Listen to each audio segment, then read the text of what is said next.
me hace gracia eso de estar de visita en mi propia iglesia. Pero bien, realmente gracias por darme la oportunidad de compartir de la palabra del Señor. Siempre es un privilegio y una responsabilidad. Y como bien decía vuestro pastor, en la reunión administrativa de iglesia que tuvimos a principios de año, planteamos la continuidad de la relación entre nuestras dos comunidades y no hubo ningún inconveniente. La razón por la que lo planteamos es porque en el principio nuestro acuerdo era por 2 años y a nosotros se nos pasó totalmente y pensábamos que era tiempo de que la Iglesia lo supiera y volver a plantear la continuidad. La continuidad ahora se ha planteado de manera indefinida mientras las dos congregaciones estemos de acuerdo mutuo y nosotros en nombre de la congregación deciros que estamos contentos de poder compartir este recurso que el Señor nos ha dado y es una cuestión de mayordomía utilizarlo bien.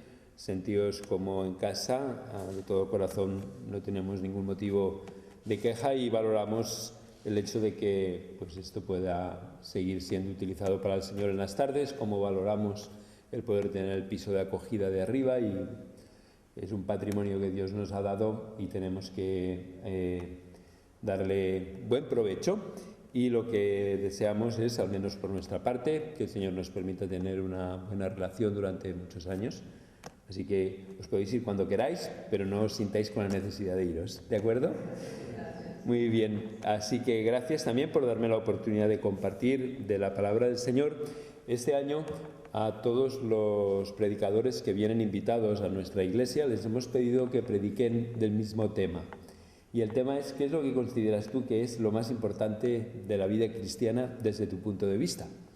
Entonces, tenemos un tema fijo, pero que nos permite tener una gran variedad y una gran diversidad de opiniones, porque aquí nadie puede discutir. Se trata qué es lo que tú consideras que es más importante desde tu punto de vista en la vida cristiana. Por lo tanto, cada persona que viene puede decir lo que él o ella considera que es lo más importante desde su perspectiva. Como no estoy invitado en mi propia iglesia, pues no puedo predicar sobre ese tema. Bueno, podría, pero como ya predico sobre otros temas, así que pensé, mira, es una buena oportunidad para predicar de lo que yo creo que es más importante en la vida cristiana. Y es lo que quisiera compartir con vosotros en esta tarde. De aquí el texto de 1 de Juan, capítulo 3, versículos del 1 al 3. Porque yo diría que lo más importante, y es la idea clave que yo quiero compartir con vosotros de la vida cristiana, es que cada día nos parezcamos más y más a Jesús. Ya tengo 58 años y estadísticamente no sé cuántos más me permitirá vivir el Señor. A mí me gusta mucho el verano, yo soy un hombre de veranos, a mí los inviernos no me gustan. Y el otro día estaba sentándome en la cama antes de irme a dormir y decía, qué ganas tengo de que venga el verano, estoy hasta las narices ya del invierno. Y luego pensaba, uy, pues ya me deben de quedar pocos veranos, ¿verdad? ¿Cuántos me pueden quedar? Entonces me entró una crisis existencial, a lo máximo igual me quedan 20 y de esos 20 ¿cuántos podré disfrutar al aire libre? Así que me deprimí y dije, bueno, basta cada día su propio afán, como muy bien dice la Escritura. Pero os decía esto porque el tiempo va pasando y yo me pregunto en qué medida Jesús es cada vez más evidente en mí. En qué medida el carácter de Jesús, en qué medida sus actitudes, sus valores, sus prioridades cada vez son más evidentes en mi vida personal.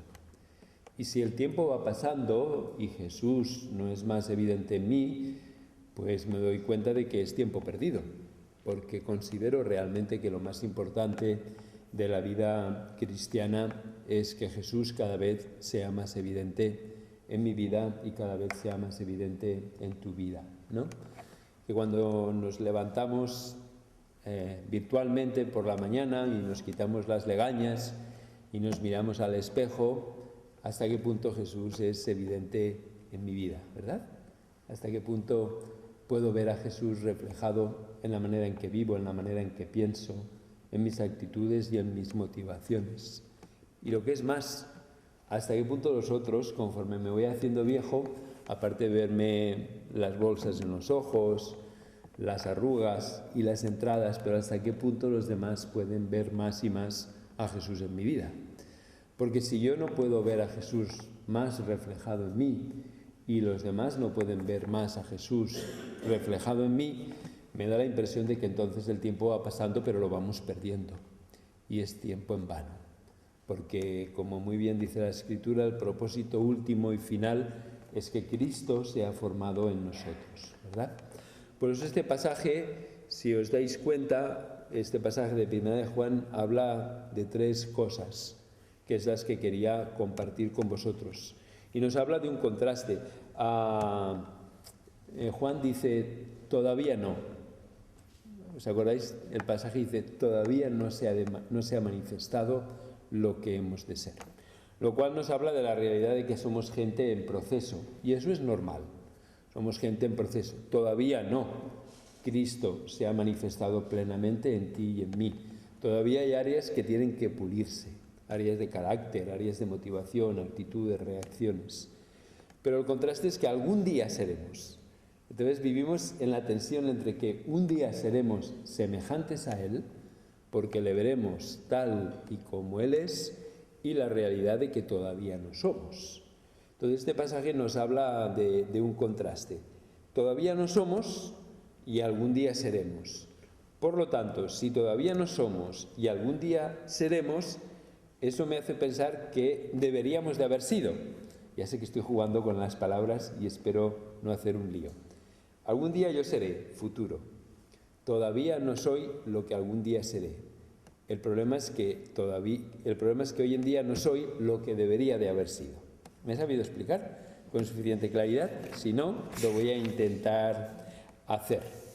Bien, nosotros no somos, y esto tal vez ya me lo habéis oído alguna vez hablar, nosotros no somos el ser humano que Dios pensó y que Dios diseñó. Cuando Dios acabó todo el proceso de la creación, Dios afirmó que todo lo que había creado era muy bueno,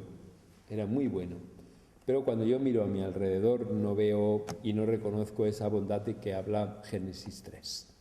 El mundo en el que vivimos es un mundo lleno de violencia, lleno de injusticia, es un mundo lleno de dolor, lleno de sufrimiento, lleno de corrupción, lleno de avaricia, lleno de abuso, lleno de maldad. Esto me hace pensar que este no es el mundo que Dios creó, sino es el mundo que el pecado ha generado. Es el mundo que tu deseo y mi deseo de vivir independientes de Dios ha generado y ha dado lugar. Pero cuando me miro a mí mismo, me doy cuenta de que nosotros tampoco somos el ser humano que Dios pensó, que Dios diseñó y que Dios tenía en mente. Nosotros somos el resultado del pecado, el resultado de vivir al margen de Dios, el resultado de tu deseo y mi deseo de ser independientes, de vivir al margen de Dios, de vivir sustraídos a su jurisdicción. Por lo tanto, tú y yo no somos el ser humano que Dios diseñó y pensó. Tú y yo somos el ser humano que el pecado ha generado, que nuestra rebelión contra Dios ha generado. A mí me gusta, la Biblia utiliza varias palabras para hablar de pecado, pero una de las palabras que a mí me gusta es la palabra que significa no dar la talla. Pecado es no dar la talla. En nuestra sociedad, que es una sociedad relativista, donde el concepto del bien y el concepto del mal es una cuestión de gusto y de opción personal, en una sociedad donde lo que es bueno para ti no necesariamente lo tiene que ser para ti y lo que es malo para ti no tiene que serlo para mí, y es más, lo que hoy es bueno para mí mañana puede dejar de serlo porque mis circunstancias y mi situación ha cambiado. En una sociedad así el concepto de pecado se diluye y se disuelve como un terrón de azúcar en un café con leche. Ya no hay concepto de bien y no hay concepto de mal y no hay concepto de pecado. Sin embargo, a mí me gusta, valga la expresión que la Biblia utiliza para hablar de pecado, y es la expresión no dar la talla, ¿verdad? No dar la talla. Es cuando uno no da la talla. Y todos nosotros hemos dicho en alguna ocasión, es que esta persona no ha estado a la altura de las circunstancias, ¿verdad? No ha dado la talla. Se esperaba de él algo y no lo ha dado. Esta persona no ha sabido estar a la altura de lo que exigía la situación, de lo que exigía el compromiso, de lo que exigían los demás, y me parece que es una buena definición de lo que es el pecado. El pecado es no dar la talla. Y fijaos que no solamente no es dar la talla que Dios espera de ti y de mí, sino que ni siquiera damos la talla que nosotros esperamos de nosotros mismos. O sea, ya no es que Dios tiene una talla tan alta que no hay quien llegue, ¿verdad? Es el hecho de que yo soy consciente de ni siquiera yo doy la talla que espero de mí mismo.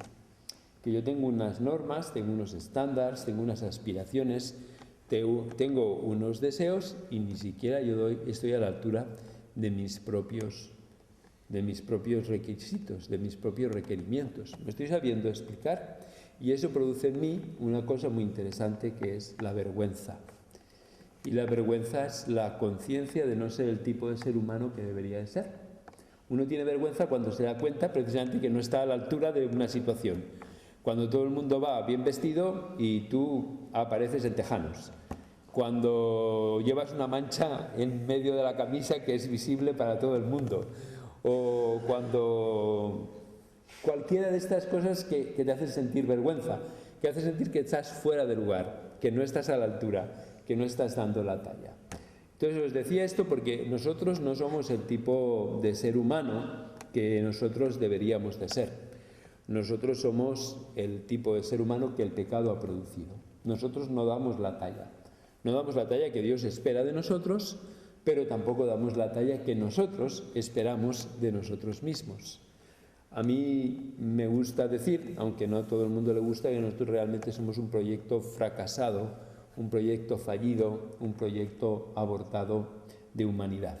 Una humanidad que no fue viable, una humanidad que no ha sido posible. Y cuando yo tomo distancia de mí mismo, cuando a veces tengo esta madurez y tengo esta clarividencia de mirar mi propia experiencia como ser humano desde fuera, me doy cuenta de todo lo que el pecado ha producido en mí.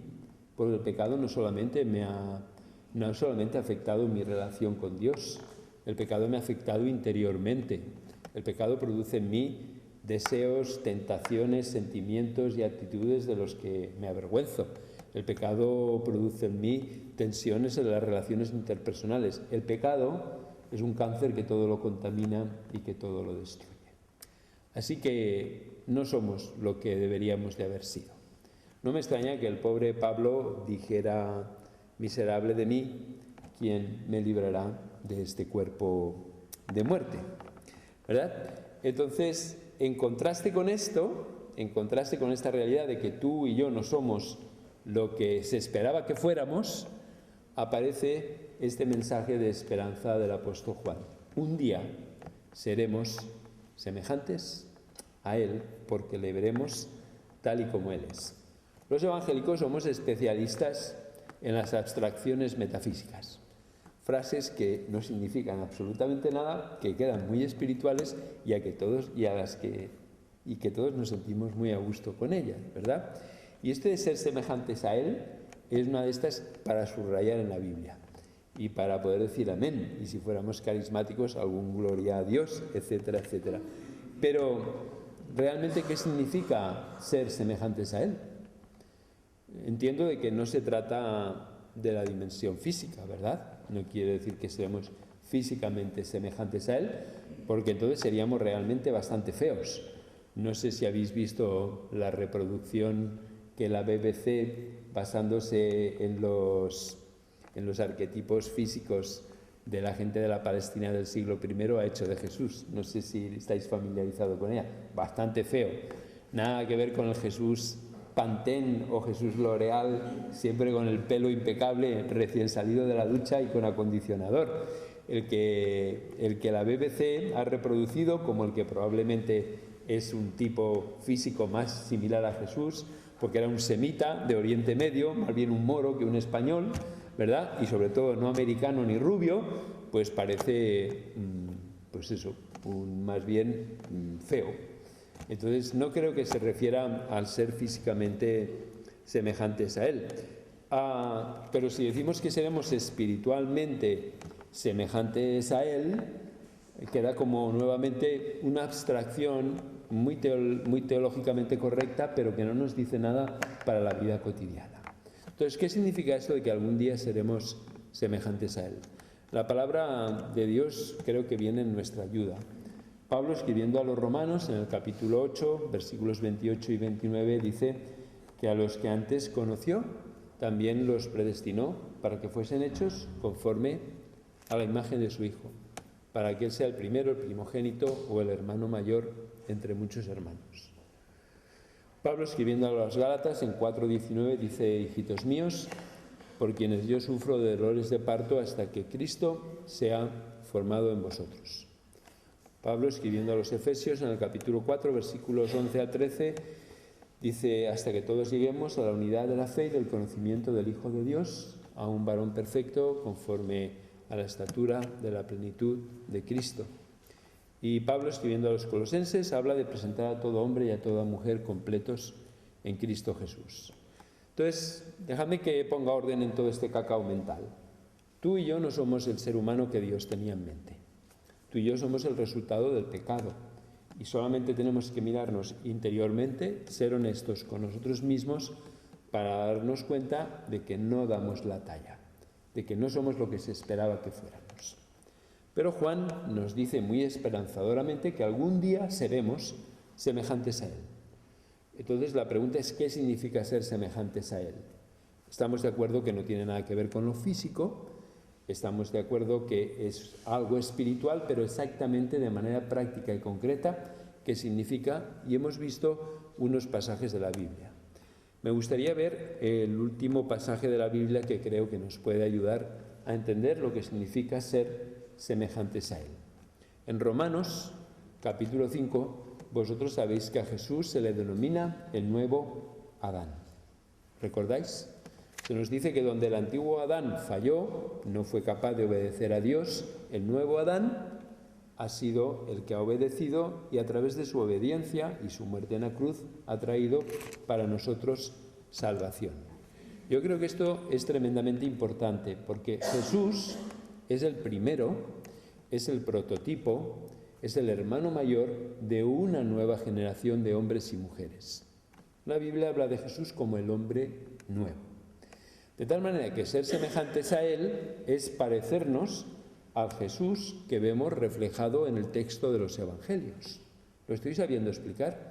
Cuando tú y yo vamos al texto de los Evangelios, imaginaos que es así, cuando vamos al texto de los Evangelios, a mí el texto evangélico siempre me produce una doble y contradictoria emoción. Me produce una emoción de tristeza porque Jesús es el ser humano que tú y yo teníamos que haber sido. Cuando miramos a Jesús, vemos el ser humano que tú y yo teníamos que haber sido. Fuimos diseñados para eso. Fuimos diseñados para ser como Jesús. Pero fallamos porque desobedecimos y porque nos independizamos de Dios. Es como cuando uno mira hacia atrás y ve las oportunidades perdidas. ¿Quién de nosotros nos ha lamentado alguna vez de una oportunidad perdida? De mirar hacia atrás con nostalgia y con una cierta tristeza, de decir: lástima que no aproveché esa oportunidad. Lástima que no supe ver esa situación. Lástima que no me supe sumar a esa corriente. Todos hemos experimentado la tristeza de que se nos pasó la oportunidad. Cuando yo miro al Jesús de los Evangelios, veo esta tristeza. Tú y yo teníamos que haber sido ese tipo de ser humano que aparece reflejado en los Evangelios. Pero como os decía, también veo que hay un doble sentimiento y hay un sentimiento positivo. Ese es el tipo de ser humano que tú y yo un día seremos. Porque Dios no salva almas, Dios no tiene interés en las almas. Dios tiene interés en seres humanos integrales. Dios tiene interés en personas integrales.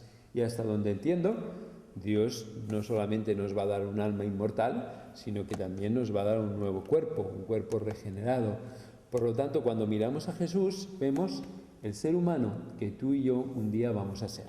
¿Me he sabido explicar con suficiente claridad? Entonces, por un lado está lo que fuimos.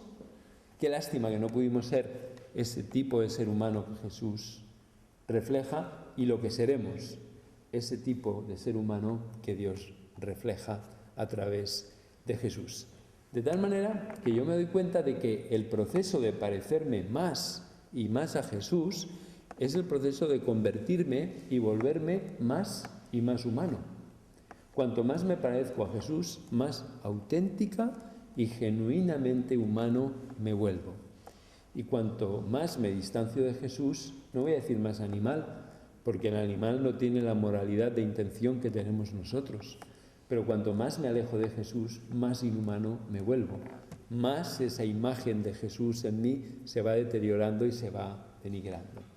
De tal manera que yo creo que esto baja al planeta Tierra esta idea de ser semejantes a Jesús. ¿Qué significa ser semejantes a Jesús? Significa que cuando lleguemos al 31 de diciembre del 2015, si el Señor nos permite continuar con vida, Jesús será más evidente en tu vida y en mi vida. Sus actitudes, sus motivaciones, sus relaciones con un mundo necesitado, sus relaciones con el Padre, sus relaciones con otras personas serán más evidentes en ti y en mí. Y no solamente tú y yo, cuando nos miremos por la mañana al espejo, podremos ver mejor reflejado a Jesús el 31 de diciembre, sino que la gente de nuestro entorno lo notará más. Se dará cuenta de que hay algo que va pasando en nosotros y que nos vamos transformando poco a poco, como decían antes, sin prisa, pero sin pausa. ¿Lo estoy sabiendo explicar con suficiente claridad? Entonces, si pasa un año más y Cristo no es más evidente en tu vida y Cristo no es más evidente en mi vida, hemos perdido el tiempo. No importa cuántos cultos hayamos acumulado, no importa cuántos estudios bíblicos hayamos asistido, no importa cuántos capítulos de la Biblia hayamos leído, porque al final, desde mi punto de vista, recordad que ya lo dije bien claro al principio, lo más importante de la vida cristiana es cuánto nos parecemos a Jesús. Lo demás son historias, porque para eso vino Jesús, para ser el primero de una nueva creación, el primero de una nueva humanidad, y todos los demás simplemente imitadores suyos. Entonces, por un lado está lo que tuvimos que ser y que no somos, y por otro lado está la esperanza de lo que un día llegaremos a ser. Y entre medio está esa frase de Juan, todavía no. El todavía no a mí me habla de proceso, de que nosotros somos gente en proceso, somos gente en transición, somos gente en cambio, somos gente en crecimiento. Esto trae a mi mente ecos de Filipenses capítulo 3, ¿verdad?, cuando Pablo dice que olvidando ciertamente lo que queda atrás, prosigo adelante. El mismo Pablo dice, no que yo lo haya conseguido ya, no que ya sea perfecto, pero nuevamente olvido y me proyecto hacia adelante. Así que olvido lo que debería de haber sido y no soy, y me proyecto hacia adelante a aquello que un día seré, porque seremos semejantes a Él, porque le veremos tal y como Él es. Pero este todavía no, del que habla el apóstol Juan, a mí me hace pensar en la importancia de la proactividad y la importancia de la intencionalidad. Hoy vosotros tenéis un pianista, nosotros también. Uno no llega a ser un virtuoso del piano sino esa fuerza de intencionalidad, constancia y trabajo duro. Uno no llega a ser un buen atleta sino esa base de trabajo duro, de privaciones y nuevamente de intencionalidad. Y yo creo que en la vida cristiana Cristo no es formado en ti y en mí, sino hay esfuerzo, intencionalidad y un deseo de pagar el precio. El apóstol Pablo dice, esfuérzate en la gracia. Creo que la doctrina de la gracia, vosotros llamáis la gracia de Dios, y yo soy un amante de la gracia, porque si no fuera por la gracia del Señor, yo no podría estar donde estoy, pero la gracia implica esfuerzo, y es lo que nos dice el apóstol Pablo, esfuérzate en la gracia. Y recordáis que él utiliza tres imágenes de esfuerzo duro, y de esfuerzo continuado y de esfuerzo intencional, el soldado, el atleta y el campesino. Tenemos que ser intencionales y tenemos que valorar en qué medida estamos progresando, en qué medida Jesús es más evidente en tu vida y en mi vida. La experiencia me dice que el que nada busca, nada obtiene, ¿verdad? El que no sabe a dónde va, cualquier camino le lleva. Cuando este año comenzó, mi deseo, mi intención, y así se lo comuniqué a mi iglesia local, es que yo este año quiero trabajar la gracia de Dios en mi vida. Quiero ser alguien más gracioso, no haciendo chistes malos, sino más gracioso en el sentido de tener la capacidad de dar más gracia a otros, de mostrar con otros la misma gracia que veo que Jesús mostró en el Evangelio. Y quiero ser intencional en esforzarme para que esta característica se desarrolle en mi vida. Pero si comienza el año y no somos intencionales, no nos planteamos de qué modo queremos que Jesús sea más evidente, el año pasará y mira, dice que hasta una gallina ciega de vez en cuando se come un grano, ¿verdad? Y hasta el burro tocó la flauta por casualidad. Y algo incorporamos, no porque seamos intencionales, sino simplemente porque siempre suena algo, siempre cae algo, pero no porque realmente hayamos sido proactivos en desarrollar el carácter de Cristo en mi vida y en tu vida. Así que por eso yo creo que es tan importante la reflexión. Y con esto termino. A mí me encanta el Salmo 139, que ya todos conocéis en sus versículos finales, cuando dice, examíname, oh Dios, y conoce mi corazón, pruébame y conoce mis pensamientos, y ve si hay en mí camino de perversidad y guíame en el camino eterno. A mí me gusta mucho la palabra reflexión.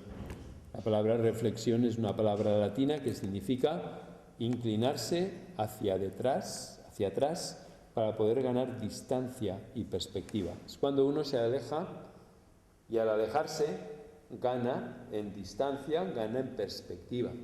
Y creo que tenemos que reflexionar de manera diaria sobre nuestra vida.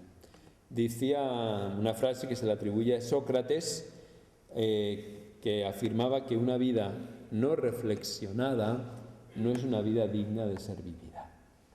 Entonces yo creo que tenemos que hacer esta reflexión de pararnos, tomar distancia y ver en qué medida Cristo está siendo más evidente en mi vida.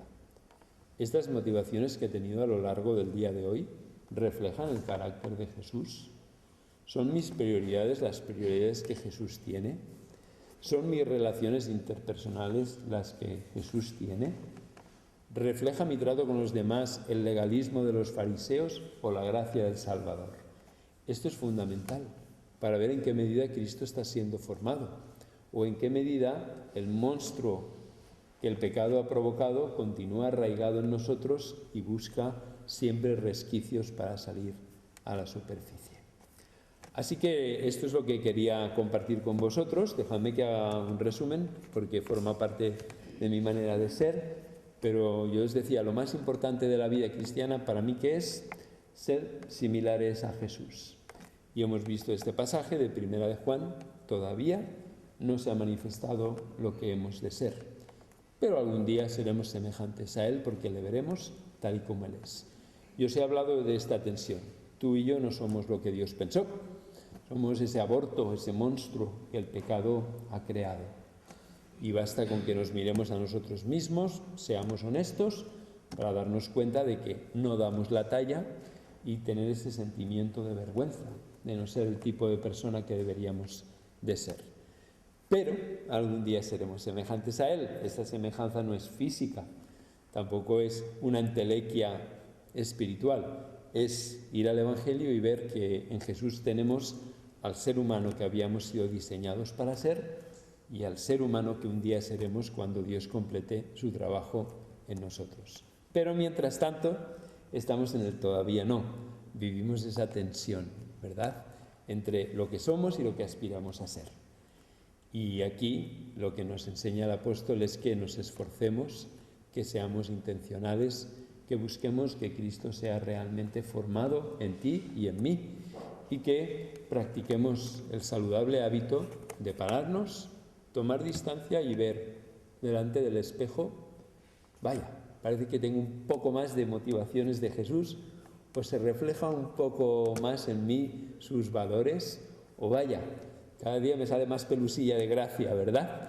Y creo que esto nos ayudará. Que el Señor os bendiga. Ojalá que vosotros, como gracia de Dios, y ojalá de verdad que nosotros como comunidad de la Buena Nova seamos una comunidad que al final del año Cristo sea más evidente a nivel individual y a nivel colectivo.